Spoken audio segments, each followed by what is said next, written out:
Welcome back, everybody, to... Hang on. Oh, there we go. Welcome back, everybody, to Rimworld. And more importantly, the start of the Golden Dreams. So, yesterday, first things first, I got to address some things that went wrong slightly yesterday, including Brandon Pond Toilet. Basically, I hadn't slept between that episode and the episode before that on the day previous. So I was running on empty when I was recording yesterday, so I might have done things a little bit weird. Like, for example, placing this cooler the wrong way around. Or, for example, accidentally placing a toilet in the middle of the river, which I'm not sure is better or worse, but we'll go ahead and remove that one for the time being. Today, though, I have a new plan. After we've dealt with some of the other issues that I made yesterday, we have a plan, a completely new plan of action with a mod that I have no experience with that hopefully should be pretty interesting. And kind of was the whole point of this series, and that is, of course, the Empires mod. So one of the community members yesterday over on Discord sent me this massive guide on how the Empires mod works, what we can kind of expect from it here. There's going to be a lot to learn from it that I have no experience with this mod whatsoever. So there's going to be a lot of stuff to learn, a lot of stuff to try and figure out for ourselves. If you have any experience with this, comments are greatly appreciated. Backseat Gaming is very much appreciated, because I have no idea what to do with this one, and it seems like quite a massive mod that adds a whole breadth and width of various different things going on with sort of settlement management. Oh my god. Delta has given birth. Twice, in fact. To, I think you call that twins, given birth twice. Hello, we have Gerard Fear and Pain Fear. Okay, hello, children. Bisexual, optimist, straight, and this one is pyromaniac, bisexual, straight. I feel like some of these traits aren't working as intended. One's a fucking pyromaniac. Okay, so, as you might remember, Delta was pregnant, just decided to run out into a field to go and give birth. About have baby be formed outdoors. Wow, there they are. Gerard and Pain, who they just call Fear for short, which is going to get really interesting. Pain is a great name. I feel like we need to rename these kids, don't we? I like the community, and obviously the patrons having dished out these names, but any kids that are born, I reserve the right to call names. I'm going to call Pain Fear, and then Gerard Fear, so initial first name for Gerard Fear. So we got Pain Fear. I'm going to call you Gerard. No, I'm not into the name Gerard. We're going to call you Donker Fear. Donker and Pain. If you haven't worked out, my naming scheme is say a noise and then try and turn it into a normal name. Welcome, Donker and... Okay, they're shit names. If someone's got better names in the comments, fine. Send me those, because I'm not attached to those names. They're garbage. They're terrible. For the time being, they'll be known as Gerard and Fear, I guess. Welcome. So, the way this mod works, we have had a small amount of experience with this mod previously, but not really enough for it to be relevant. The children have born. The children are born at the age of 14, because, of course, in Rimworld, we have currently only played for this entire campaign 130 days. So if you had to train your kids from age of babby, 0, all the way up to age of useful Rimworld colonist, 18, that would be more than any campaign could ever go on for. So they start at 14, and they kind of expect us to look after them for, I guess, still a few years, quite a few years. Was it 16 or 18 they get their adulthood backstory? I'm pretty sure it's 18. So we might have to babysit them for 4 years. That is the first step, though. Just having Babby be formed is the first step. We then have to build a school, and then we have to educate the damn things. But I can't help but notice these kids seem to have been born with a full skill set. Shooting, construction, plants, medical, social. And then, wait, they've got identical skill sets. What the fuck? I don't know if that's working as intended. This one's also incapable... Oh, because he's a pyromaniac. I was going to say incapable of firefighting. Sorry, I got hiccups. I'm trying to repress it here, too. Yeah. What's happened with that, then? Okay. So what we can do now is we can obviously build a blackboard and some school benches and actually try and teach them skills in areas they are, say, passionate at, or teach them skills in areas we might want to have them excel in. Like shooting, for example, probably couldn't hurt. To be honest, they're so good already, I'm kind of happy just to send them out to work. We might not even need to school them. They could start contributing to the colony already, because they're already kind of decent enough. The only issue is now we have to build 2 bedrooms. Bollocks. I guess we could take advantage of our mountain that we've got here. Maybe dig all this area out and replace it with 2 bedrooms for the children?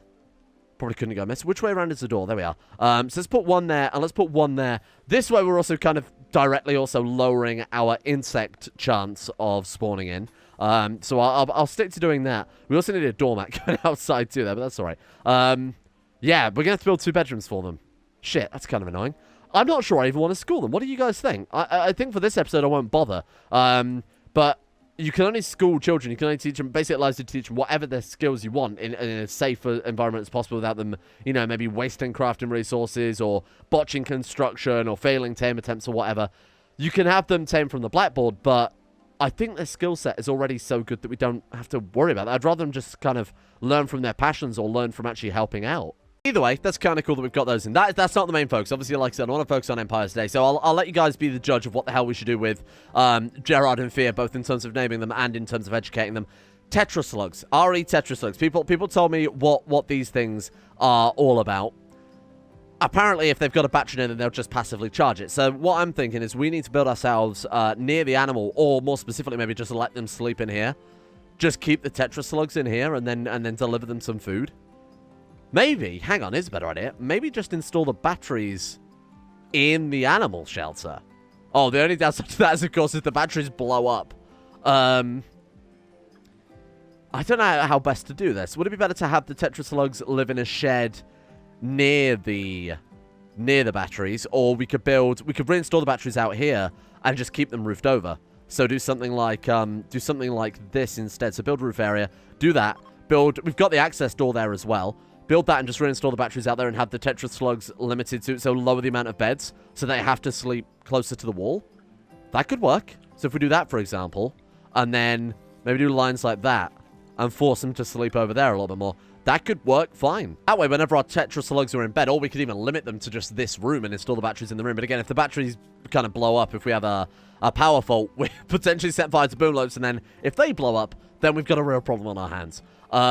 I'm alright doing that, and then we could even go as far to set the... Let's go new area, and then call it Tetra Slug. Tetra Slug? Sorry, what are they called again? Terror slugs, over in this building specifically. Just have them over here. So, they can eat the kibble and charge up... We're turning kibble into power. Now, when I phrase it like that, to be honest with you, we don't need any more power. But we always have a kibble shortage. I don't know if I want to do this in hindsight. When I phrase it like that, it seems a lot more of a bad idea. Well, we might as well take advantage of them now that we've got them. Although we could just, yeah, again, we could just do it in their sleeping area. No, I'm not going to limit them to that. Otherwise, again, we are just literally just getting rid of kibble. If we let them roam, they can just go and eat what they want, but we get slightly less power. But when they sleep, we get the power anyway, so it doesn't matter. It doesn't matter too much. I'm overthinking it here. Right, so what we want to do now is start setting up our settlements. That's the main thing of what I want to do today. Try and work out what the hell this mod is all about, what it does for us. One thing I want to do is remove the silver from here. So it turns out if the silver is in storage, you can't use it to set up a settlement. I guess it just can't check, like, obviously this mod for whether or not you have any silver in your base. So we need to go through very quickly, make sure that is allowed on the floor. There we are, on the floor, but not in any of the storage racks. And let's get that hauled very quickly too. Right, there we go. So the settlements, the best way to describe it is kind of civilization in a way. What I mean by that is that you have to, firstly we need to found a faction, so we'll do that in a second, but depending on where you put them, affects what they can generate profit-wise, and then the profits you get sent back to your base. Now, I'm not really sure how all of the systems work precisely quite yet. Obviously, we'll figure that out as we go, and obviously, if any of you have played it, please let me know as soon as possible. But depending on where we put it, we get different resources. So, for example, put it in the mountains will help out with quarrying. Put it in the plains will help out with food production. Or put it in the forest will help out with wood production, for example. We've got to try and balance it so we're making a profit and getting a decent amount out of it whilst also investing into it and upgrading it more to be able to turn more profit out of it, etc., etc. Essentially, a well-set-up empire can bring in thousands of gold. So that's what we're going to try and aim to do. Offload all that silver, all of this into sort of this, I guess, minigame might be the best way to phrase it, instead of us having to worry about mining things up. We could just do it with the Empire thing and then trade with traders for steel, for example, rather than strip mining out an entire mountain. Oh, the other thing I need to mention very briefly as well is I saw the message about potatoes being not affected by fertility as much as other crops, so they've got like 40% sensitivity. Instead, what we're going to do is we'll swap this over to rice, seeing as they've got, what is there, like 100%? Yeah, 100% on their sensitivity there. Is there anything that goes above 100%? I would assume not. That wouldn't make much sense otherwise. Yeah, so if we put down, like, corn, or if we put down rice, those will actually be affected by these biosolids. It's a long time before these biosolids are going to be done, so I'll turn that off and allow sowing. When that's finished, we can put down a new rice crop straight onto the new biosolids. That way we should be able to get them the maximum amount of what we've put in there. They still haven't dealt with that, huh? Let's go ahead and just flip that round instead, you big fool. We're going to have these tiny children do for us. Whatever they're good at, essentially. Even if they just work on the plants, work on the animals, whatever else. They're both good at construction. Sure, you know what? Repair.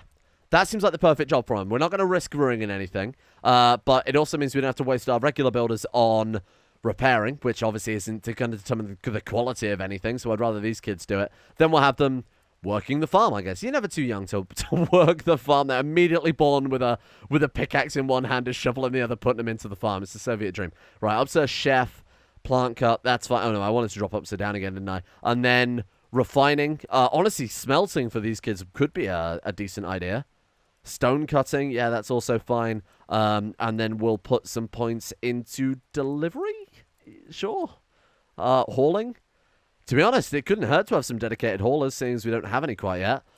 There you go, tiny children. You have your jobs. And then if I decide to educate them, we'll get that sorted out for next episode. But today, we'll focus on the settlements. So, let's do it then. First thing we've got to do is set ourselves up a new faction. So, the way we do that is create a new faction. After that, it'll change to be able to create new colonies, but we just have to do is basically initialize what we want in our mod. So, we were called the Empire Sphere, weren't we? Led by, of course, Delta and Upsophia. And then, faction title, Bastion of Hope. We got that, the Bastion of Hope. Faction title. I don't know what you mean by that. Faction name, faction title, like big Empire Sphere? Bastion of Hope. Is that more like a catchphrase? Maybe. What would be the catchphrase of our colony? Fear. Fear. The goat. Maybe just, I was going to go on a sentence, but maybe just fear the goat is appropriate enough. And there's only one icon, unfortunately, for the settlements. We can't change it from the fist. So I thought that's kind of appropriate there. If you try and do that, it doesn't actually do anything. Cool. Fear the goat. And then we get the option to create a new colony. So this is where we have to be a bit more sensible. And as we click around here, you'll see what modifiers and things it gives to provinces as we decide to build on them. We want to build it, I think, relatively close, but without... What have we got here, then? So I'm looking at the final stats. So we got base and then a modifier. So I assume base is what the tile would normally produce. Well, that's just how far production normally occurs. Modifier is based on the tile. And then the final is the final stat, obviously. So, for example, building this mountain will give 1.25 times. So it gives a 25% bonus to mining there. We could do that. However, in turn, we get less food. We're going to put it here, then, just because it's relatively close to the base. It takes 1,000 gold to settle that. And they'll arrive in 0.8 days. So I guess they do leave from our capital there, too. Cool. And that's really it. And then, of course, we can settle as many colonies as we like, I would assume. Can we see? There's a way to see events or messages in there. Yeah, there we are. So we can keep track of it on the events tab. There's no outstanding bills. Okay, and then obviously we've got no colonies yet either, and then you can see a faction. So we do get different options when it's actually built, but we'll wait for that to kick off. While we're waiting for that caravan to send over, hopefully we can get these new bedrooms built there. Ah, there we go. Okay, so we've got ourselves a settlement there, so it just kind of sits around, really. So then if we go to the settlements tab and go to colonies, we can now manage the colony of Lobo. Lobo? I know we've got a lot to rename already, given that they've had 2 kids, but we need a better name than friggin' Lobo for a hamlet. That's really bad. I'll leave it down to you guys for that one, too. We need 2 names for 2 kids, and then we need our name for our first. This one's monumental, so we'll rename the first one, but I'll probably just come up with something for the rest of them, because I feel like this one's setting new Rimworld heights. The town of Lobo. Anyway, there's a lot to try and take into account here, so I'll explain the best I can. Top one is defense. Second one is faction happiness. The third one is loyalty. Fourth one is revolt risk. And then the 10th is prosperity. The 5th is prosperity. What does it mean when prosperity is 100%? I have no fucking clue. I have absolutely no clue what that correlates to. Oh, there we are. Overall prosperity. The prosperity directly correlates to the production of resources. What? 50% prosperity equals 50% production. So we've got 100% up prosperity. Well, technically, we don't have any production. So we are at 100%. You're not wrong. 0 is 100% of 0. Okay, fair enough. So we can also... This is actually my favorite feature of the whole thing. There's a huge amount of shit you can build in settlements. Not only can you build things that directly contribute to the resources you produce. So say, for example, a quarry adds another 0.5, another 0.5 to base mining production there. But you could also build things that I noticed, things like research labs that add 75 research a day, for example. That's quite cool. A slave plantation. Slaves work the field here, 20% food production. Oh no. 15 tithe modifier. So apparently you can also tithe, which is obviously getting a tribute from your bases. I assume if you do that, though, it will lower production or might increase revolt risk or something like that. I want this to be as AFK, as background as possible, to just give us... I don't want to give it so much silver that it ruins the main point of Rimworld. Obviously, I don't have so much silver that we can just buy every trade ship that comes by. But I want to have enough silver just to allow us to always have enough steel on hand, or something like that, for example. Just to solve some of our issues, not be the be-all, end-all. I've been told at the highest level this can be very, very powerful. What does that mean? What happens if we tick that? Is tithe? I have no idea. Anyway, now what we've got to do is we've got 8 workers there unassigned. 3, I don't know what the hell the 3 is. And then we've got assigned workers, obviously 0. So we now have to assign workers to maximize profit without cost. If we've got every worker working, it lowers your profits. Don't ask me why. I have no idea. Because you have to pay more wages, but I don't get it. Anyway, it doesn't matter too much. It's a bit of a strange design, but I'm sure there's a reason for it, as we'll discover the more we play. So basically, because we built this in a mountain, we obviously want to go into mining. That's got the best final modifier here. So we want to go through and try and make our total profit. Cost per worker is currently 100. The more workers we hire, the more expensive they become. However, you do have the option to hire, like, all 8 workers and make 0 profit. I don't know why you'd ever do that. There might be a reason for it. Maybe it allows you to develop the base quicker or something like that. Obviously, but we make no silver out of it. I'm not sure what the point of that is, so if anybody knows, let me know. But it does increase the total income. So maybe that's the income that goes to the town and helps them develop. That's all I can assume. Anyway, what we'll do right now is we'll try and maximize profit without losses. So obviously, the quickest way to do that is just look at the total profit and see when it starts to dip and obviously go at the peak. So 80 there is our peak. We'll stick with that one, and then we want to go through these as well. So we've got 110 there for a peak. We'll go to the earlier 110, so we're not wasting money. And that's probably it, to be honest with you. Yeah, we definitely can't afford to do much more profit than that. What about one more worker there? That was... Yeah, that drops us back down. So 110 is the maximum profit we can get from here. 115 per worker. That brings in enough money. That's the maximum amount we can make here without too much. So 690 upkeep, and then obviously the 800 total income. Cool. And then we can upgrade that for silver as well. So that'll be 2,000. And as it says there, the worker count, it will increase the cost of workers by 3 workers. What does that mean? Upgrading this colony will increase the max work count before the cost of workers begins to rise by 3 workers. Oh, right, I see. So then we can... I guess then we can use all 8 workers. Yeah, because the total workers at that stage would be... So that gives us another 3 buffer on top. So I suppose that would take it up to 9, for example. Although, how many workers can we have before it starts going up? You know what? I have no idea how this works. It doesn't matter too much. I'm probably massively overthinking that. Oh, hang on, look. Got 130 there. What have I done? Somehow I've changed it, and we've ended up with more profit than we had before. 150? Wait, is it way more profitable to do... Oh, foresting? Huh. Okay, hang on. Let me experiment with this and test it out then. Yeah, strangely enough, the best profit we've got is 210 from forestry instead of mining.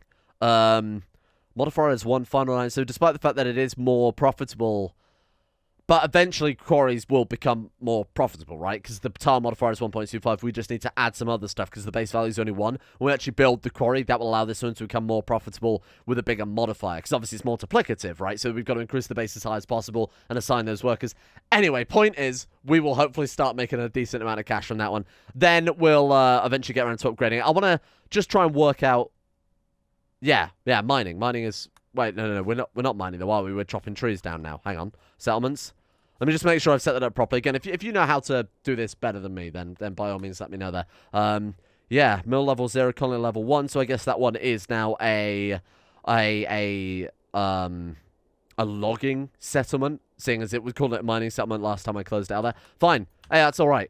We'll see if that's all we have to do for it then. And that means we can kind of leave that. That will generate 210 silver a day or whatever. Obviously, it's kind of insignificant. But that will add up over a long period of time, especially when we set up a lot of various settlements. Oh, come on. Well, we also got a random event. The citizens of your faction are itching to get on the road and settle new lands. Oh, the cost to settle. Oh, that could be so good. We don't have any silver right now, though. And then we got a black hive attack. Oh, good. Yeah, no, that's fine. It's actually not too bad. Oh, I don't know. 17 insects, though, in hindsight. Shit. Oh, little ground runner. Bear with me here. We need to forbid some of these doors. Otherwise, the ground runner's probably just going to let the enemy in. Oh, it's dead. Never mind. It's already fucking dead. Goodbye, little ground runner. Nice knowing you. Bleeding out in 6 hours. Are they going for... Man, attack a minute. Oh, look. So look on the description of these things. Black Hive is designed for much more aggressive than the usual 7 new species. Blah, blah, blah, blah. They were designed to, it says somewhere, fight Mechanoids. I wonder if half of them are going to go fight the Mechanoids. They actually are. 2 birds, 1 stone. Okay, accidentally a blessing in disguise there. That's fine by me. Let's make sure everybody is equipped. So I also discovered where all the missing weapons ended up. Turns out Rose had literally all of them just in her backpack. Actually, you're low range. Let's bring you around to there. Sorry, my bad. Swap you two over. Keep the long-range characters over here and the short-range characters over on the other side. Let's keep them spread out a little bit more as well. Let's do like that. There we go. That's better. A bit less rocket. A bit less rocket vulnerable might be the best way to phrase it. Set rocket. No. What's? I want you there. All right. Good luck, team. Oh, they've actually defeated the mech cluster. That does not bode well for us. If they can defeat a bunch of mechanoid buildings, I'm a little bit concerned about the survival of our people. So we'll see how it goes. Honestly, it's not going too bad to start off with here. Go on then, crank up the speed a little bit more. That's not our Tetris slug, is it? No, I was thinking so. Oh, look. They're retreating. What are they doing? Oh, because when they get shot out on the sandbags, it forces them to run back because they're trying to... Oh, interesting. Okay. All right, let's see how it goes then. I have confidence here. I think we're going to be fine, except for the fact they can fire. Some of these insects can fire back like that bloody thing, for example, apparently. Upser and Dowser, shoot that. Kill, please. Oh, God, please. Come on. Hit it. I might have to send Rose down to go and help out something. These guys are wasting a lot of time. These guys, honestly, are really not doing much at all. Like, Pork is still taking pot shots from where he is right now. Rose, shoot that thing. Come on. Kill it dead. Kill it dead. It's going to kill up, sir. Come on, kill it. Fuck. Okay. How's this thing looking? Dying in 9 hours. Come on. Come on, take it down. It's very, very slow, so we should be good there. That one's down, 2. That's almost the end of the raid, right? Is that it? Oh, my God. And they dealt with the Mechanoids for us. That's actually very, very kind of them. Thank you. Sorry, Tetris Slug, if you get shot and caught up in this mess. Good work. I think that's it.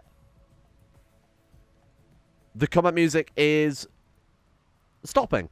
Hey, we're good. Upsa is definitely not good. He got annihilated there. But not 7 hours.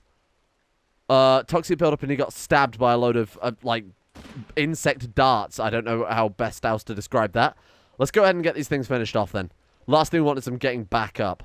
Oh, look, the faction names have all changed now. We set up our own faction name there. On the plus side, though, that is very much a blessing in that we can take out the rest of the map. We no longer need to worry about our anti-mechanoid area. We can just go straight up, unrestricted across the board. Our animals can stay in animal zone, but the ground runner 3 is still alive. Holy shit. They can go unrestricted, too. Let's see if we can save the other ground runner. I might as well give it a go. I don't think we'll be able to, but we could see how it works. What happened to our other... Oh, right, of course. Sorry, I think those were the bloody Tetris slugs then for a second. Right, what are we doing? We're going to try and save Ground Runner 3. He's actually on it. He's already on it. 0.4. 10, 9, 8, 7, 6, 5, 4, 3, 2. Ah, you tried. You tried. Don't blame yourself for that one, my friend. You did a good job. Now, on the plus side, these black hives come with a benefit, and that's that they produce black hive jelly, which is like regular jelly, but there's no chance of food poisoning, and it's more nourishing. So these mounds over the course of the next 1.7 days will churn out just a shitload of really, really good insect jelly. So that works out for us quite well. Now, one thing I wanted to do here. So there were a lot of comments on what the Tetris slugs actually do. Now, apparently when they're near batteries, they just charge it up. Why don't we install the batteries into this zone here? Why don't we go ahead and put that in there to keep it? Have I already talked about this? I feel like I'm getting really bad deja vu right now. Maybe I should go to sleep. Anyway, those guys, if we just have them sleeping right next to that wall, would just passively charge our entire power grid. It's not going to be worth it too much, but it will be just a little extra bonus there to help keep things going. How much steel have we got to play around with? 140. After all of that, really? Didn't he not mine out? Where is it all? What the fuck? What have we used all that steel on? Oh, bathrooms, I guess. Did we finish the mechanic cabinet? No, we live at 96 there. Okay, fair enough. Work in the rain for your colony, tiny child. How old are they now? 14 in 2 days. It's going to be a long time before they do absolutely anything useful at all, isn't it? Right, how's our settlement getting along? Speaking of that, so I actually did build started to build a quarry there as well. So this might affect the profits that we can get in. Would it be also worthwhile, do you think, to put a... What do you think? Maybe put down, like, forced work camps? Plus 2 max workers. Oh, clever. Huh. Okay. You got slave plantations. I should really go through all these. 20% food production. Venturers Guild. We get military levels. Okay. Public market. We get tithe modifiers. Jailhouse. We lose unrest, but for a cost of little tax. Taming the Wilderness. 25% animal production. Logging camp. That seems like it could be useful. You can't build 2 of each building. I was going to say maybe we can min-max it and go all into quarries, but you do have to build some of each. So maybe some logging, some quarries, just to get... The first settlement we could use to fund maybe some of the other settlements. So if we wanted to go for a dedicated... if we want to go for a dedicated research settlement, for example, we could set that up later on. Right, bedrooms are done. Nice work. So we also got a very convenient exotic goods trader as well. I actually dug a hole through this... Oh, God, it's the animes again. I dug a hole through this wall so that we could get up there and trade with them a lot. Well, just get out here and get resource a lot easier. Specifically, it was for this steel because they were running, they're running all the way down here, up, round, back through, all the way back through the kill boxes again. I thought this might be a bit more convenient, but they just happened to stop right there as well. Let's see what they've got then. See if we can get some more silver to maybe fund some more settlements. But when we've got that event, I don't know how long the event lasts, the half settlement costs, but we might as well try and capitalize on that a little bit, no pun intended. What have we got then? I don't want to buy any animals. I might even be tempted to sell these radiacs. They are worth a fucking fortune. They're worth an absolute fortune. My God. Okay. In that case, hey, maybe they're worth keeping because they sound pretty good. What is an ironbound leviathan? Gigantic marine mammals. Oh, are they for boats? Right, and that's what the nautiloids are as well, aren't they? Got it. Well then, what the hell do we... energetic lung. Lionheart. Hello. An advanced artificial heart with adrenaline injector and adaptive combat system for slow motion elements. Oh. That's cool. It's 1,800, so it's not even that expensive. What does it do exactly? We lower food poisoning chance, higher melee dodge chance, 110% sharp damage. Wow. 10% moving speed is quite good. Energetic lung gives breathing immunity gain speed. Okay, fair enough. Now, what I am interested in is more haulers. They are 4,000 each. Okay, never mind then. To be honest with you, I think I might buy those prosthetics. Who were we making? We wanted the Cyber Orc project, didn't we? But we've also kind of already got half a... No, he wasn't a Cyberman. He was a mutant man.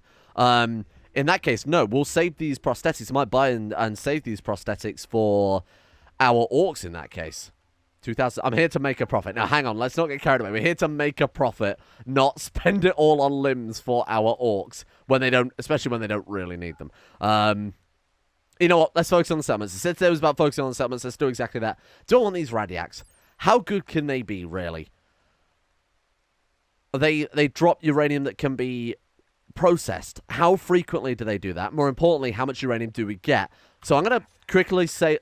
trade that and pause it, and then we're going to check out the radiacs. 62%. And does it show at the refinery how much we can refine it down to? Unrefined uranium crystals becomes 15 uranium. That doesn't seem very good. So we get like 30 uranium every in-game week. I mean, how long has it taken them? Because we haven't ever gotten any of these crystals quite yet. So it takes quite a while for these things to produce them. Honestly, I would rather sell... I think there's a better opportunity cost if we sell the radiacs, take the silver that we get from that to build more settlements, or at least upgrade our settlements, because we're talking like 3,000... Oh, they haven't even got the money to pay for it, so I guess never mind then. Oh, that sucks. Damn it. All right, never mind. Thank you for your business, for the little it was worth. Oh, right on cue. Look at that. So we've got our biosolids just finished there, as this one has... this one's gone through 23%. So yeah, they've just finished just as our potato harvest comes in there. So when they're done... In fact, we could set it to rice now, and the potatoes that they dig up to try and plant the rice will always just... will give the yield anyway. So we can swap those over. Hey, cool. Nice work. Okay, I'm pretty happy with that then. So when do they start putting down the biosolids? Do I need to now build it again that we've actually got some this time, maybe? What does it count as? Like, hygiene, was it? Hygiene fertilizer area. There we go. Add area. Oh, no, it already counts. How do we get them to actually fertilize it? Oh, process fertilizing area. Ah, haha, okay. I don't know if it's permanent or whether it's just like for one cycle or... You'd assume it'd be permanent. Like, a lot of work went into that. Let's try it. See what happens. Does it change the fertility? 196%. I have no idea. I don't think it's doing anything. Oh, hang on. 235. Oh, you can kind of see. Oh no, it's stony soil. Yes, some of it is being fertilized. How much do we need? Is it 10 per slot? That's insane. But that's a bit we just fertilized. 235% soil fertility is absolutely bonkers. It might be worth not wasting it then. Oh, no, I suppose it doesn't really make any difference. Food is food. I was going to say it'd be better to instead use the fertilizer up here, but we've already got a mountain of corn as it is. I don't think we need any more. This is fine. Let's just keep it all in this zone because this area is nice and defendable as well. Here's the next question then. Is there a way, because there's not going to be enough biosolids for everything we've got going on here, is there a way to drain the toilets into biosolids composters and kind of cut out the middleman? Because right now we're putting it in the septic tank, which is treating it. And I've set it to drain at 25%, so the second it becomes full, we kick it all out. I want to be able to make more biosolids. And I don't know if there is even a way to make it so that the toilets drain out into... Actually make, like, sewage in barrels instead to be able to put in here. I don't know how we do that, or whether there's an automatic way to even do that. Maybe it requires more research. We're still slowly churning our way through fabrication. Delta, why are you not? Are you constantly making friggin' jumpsuits, are you? I don't know what's going on with that. She's always making bloody jumpsuits. Like, oh, it's because she's making better jumpsuits than the ones they've got already, so I guess they're swapping them out again. Right, makes a lot of sense. On the plus side, though, we do have our improved cabinet now. We have our tool cabinet, too, both of which are giving her the work speed bonuses. So it's not going to take her too long. Yeah, there she goes. She just makes some... Oh, God. She's constantly making her own job harder. She makes a new pair of boots, decides she likes that one more than the last one, and keeps swapping them out. Fool. Ah, there we go. Look at that. Absolutely zero gain from the Tetris slug, but you kind of see how they work, right? So just having him sleep in there is charging up our batteries. You never know, might get desperate. Solar panels might have an eclipse, along with whatever shuts down winter. No wind in an eclipse. We know we've always got the backup in the form of the Tetris slug. To be honest, I'm failing to understand why they're any use whatsoever. But no, man, it's a bit late in the game for the Tetris slugs to be useful. Let's put it that way. Right. So what's next? Hang on. Let's go back to the settlement. Let's just make sure that we're all on the same page with how to go here, because I'm gonna go ahead and read a guide on the Empire model, something like that, just to generally see if there's a better way to manage things. Not that obviously we've done anything wrong quite yet, but I want to know if I'm not. I want to make sure I'm not messing things up early on. You know, maybe better to have these guys produce food. You know, maybe colonies need food, and I have no idea to know that. So yeah, 210. When do we get the silver? When do we get the silver? I thought it was date. Do we have to click the tithe button? Oh. What? Oh, shit. We have to tithe them to get the silver from it, but... Oh, I see how it works. Okay, I think I understand now. So we have to tithe things to get the money from it, right? However, if we tithe too much, they go into debt, then we have to pay to upkeep them.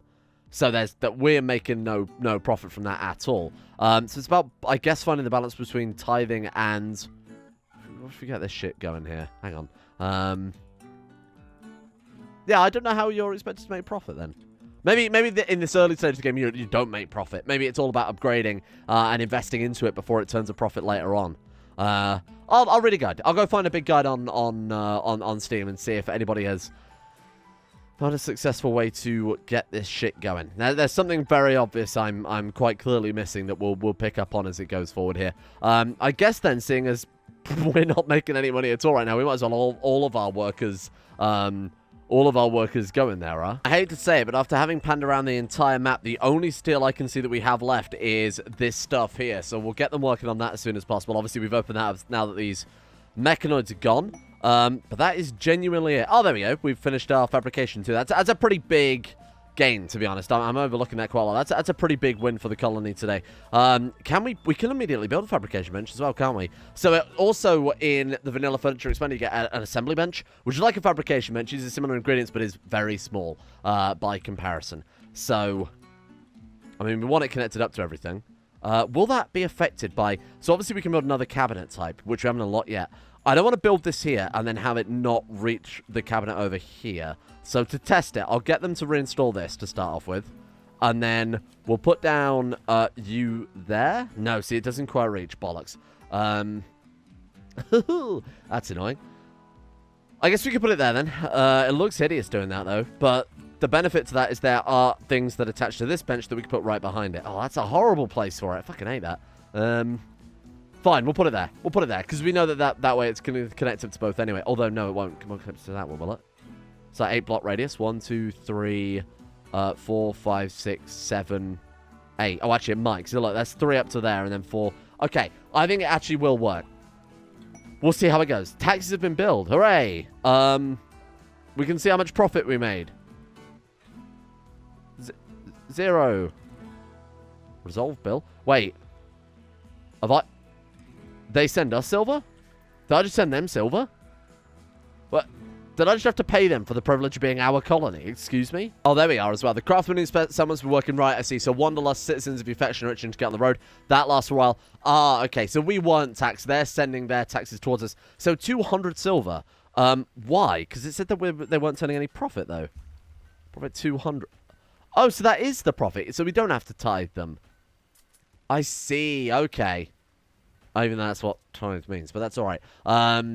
Sure, fine. 200 silver coming in. It's not fantastic, but it's a good start. It's certainly not going to pay for this place. We need that to happen like 6 or 7 times over, given that we also built that quarry as well in it. But I can see how this can eventually get to some pretty lofty heights. Whoa, hang on. Miss Robot lets you craft haulers now. And I wasted all that gold on that toilet. No, it's obviously not a waste. Don't listen to my lies. No one has 9 crafting. Okay. No one has 8 crafting. Oh, shit. We need to start training up for crafting then, don't we? What about Delta?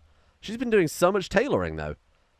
Still only 7 out of 20. Well, on the plus side, we have made a good dent into that, so I'm really, really glad we have been making all of those clothes. As mostly useless as it has been, it has helped out a little bit. So we can't complain too much about that one. There's nothing else I want to build in terms of the production tab, though. We could build a little assembly bench, but that obviously won't help because we haven't unlocked anything from this one yet. So we're just waiting on their research to tick along here, then. Advanced fabrication, probably not much point in that one. And apparently, space of furniture we don't really need either because we don't have...